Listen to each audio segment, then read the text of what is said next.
So this video is going to be a guitar lesson for a riff that I posted a couple weeks ago. I'm going to do my best to play the riff and then try to teach you how to play it as well.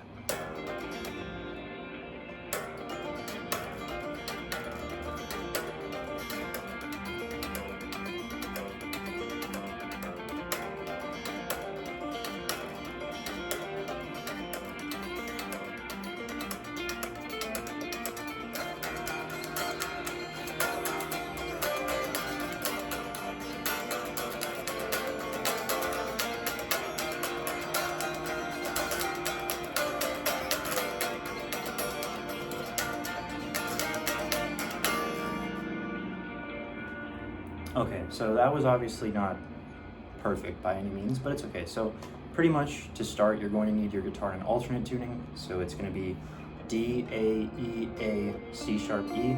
It's a very common tuning in like Mathrock, Midwest emo. And you're going to need a capo on the second fret. You don't need, but to play it exactly you need. So the riff starts by slapping this D string. So you slap, and then you're going to hammer with your index and ring 2 and 4. So hammer 2, hammer 4. And then while fretting the shape, you're going to use your index and your middle finger to tap a double stop on the 7th fret. So it's a double stop on the E and A string. And then you're going to pull off.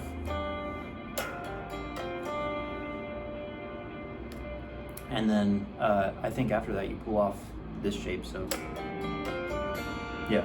So basically,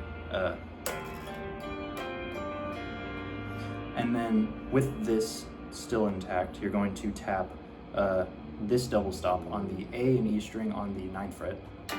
So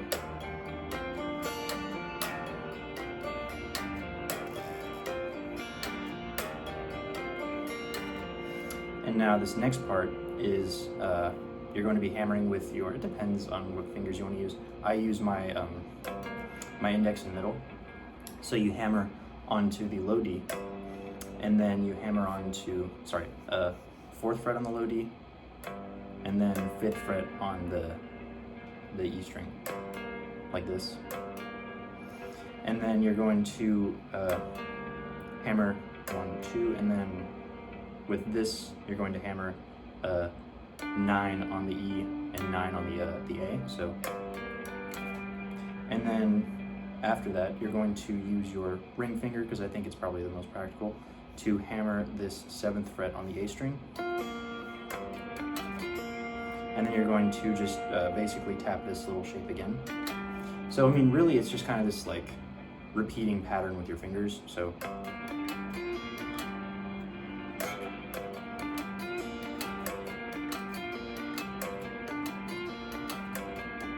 And then once you get to the end of this phrase, you basically don't hammer with your ring, but instead you want to move this little tapping motif down to the next chord, because this is like the minor chord, and then this would be, I guess, the 5, I don't know. So.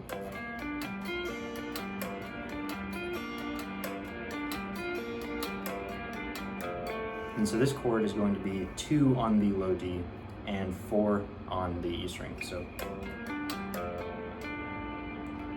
And then I'm not really sure what I do. It's like, I think because I'm lazy and I just need my fingers to be ready to play it again. It's sort of like you hammer this shape, tap on 9 on the E, and then just pull off to the open. So,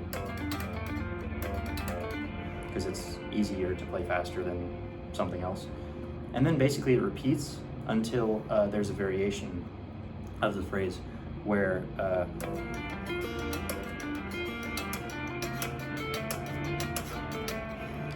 so basically,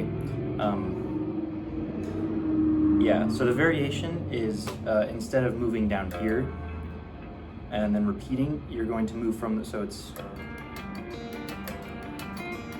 you repeat that twice, the minor chord thing, and then you move up to the root, the 1 chord, whatever, and that is going to be the 7th fret of the D and the 9th fret of the E.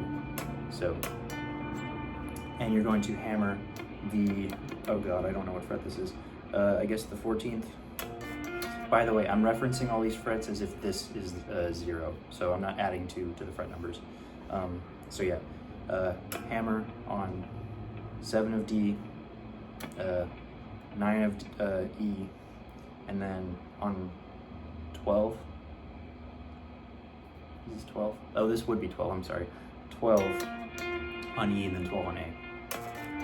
It's basically, you're just like tapping out the chord over and over again, so. But then you alternate, so for every one of these, you follow it up with, which is, I guess that would be the 11th fret on the A and the 11th fret on the A, because it's an octave. So,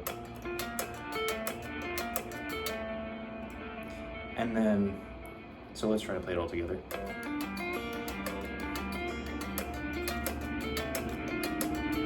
And then once you land on this little note right here, you're going to fret this chord shape, which looks like an octave if you're playing in standard tuning. And you're going to, however you want to, strum.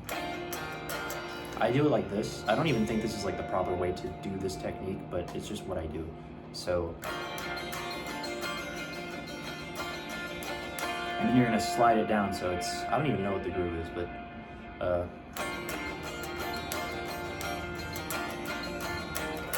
so you slide it down to this same shape, but then you slide your pinky up just a fret to be on the 5th fret of the A to get this note. So I don't know if you can really even hear that. And then you just fret basically the 4th fret on the D and A string to get this little power chord. But you want to strum the open strings with it as well. So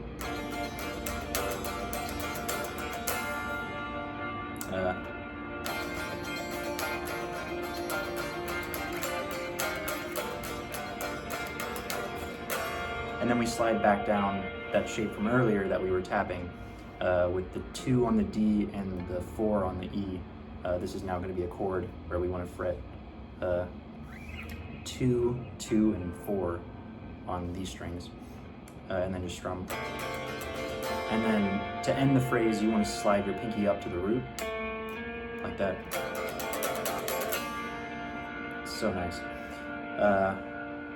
And then let's see. The next one I think is a variation, so.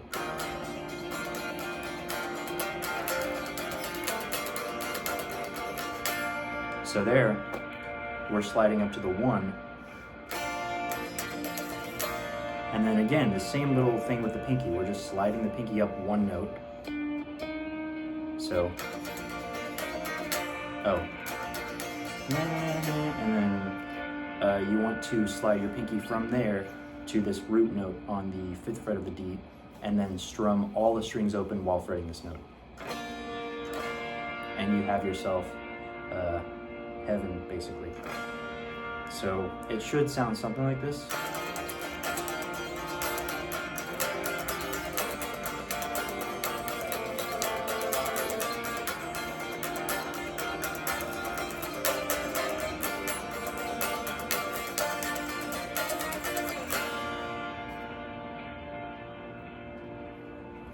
And that's basically, that's the whole riff. It's going to be really hard to learn this riff if you're not comfortable with tapping, because I would say that it requires a decent amount of strength in your hands.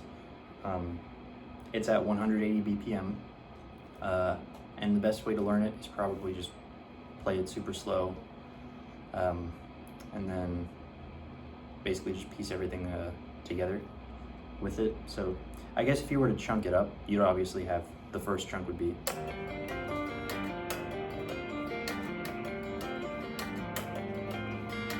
and then the second chunk would be,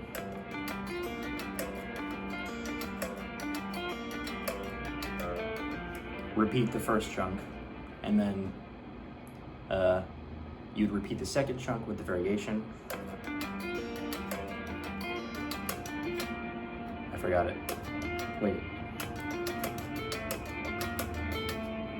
And then third chunk.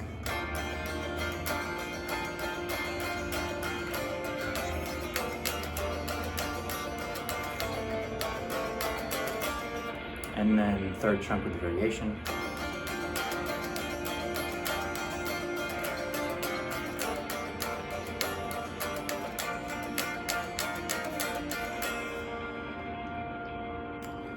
So I probably made this exhaustingly slow, and yeah, I don't really do these, but somebody left a comment saying I should, so whoever you are, I hope this helps.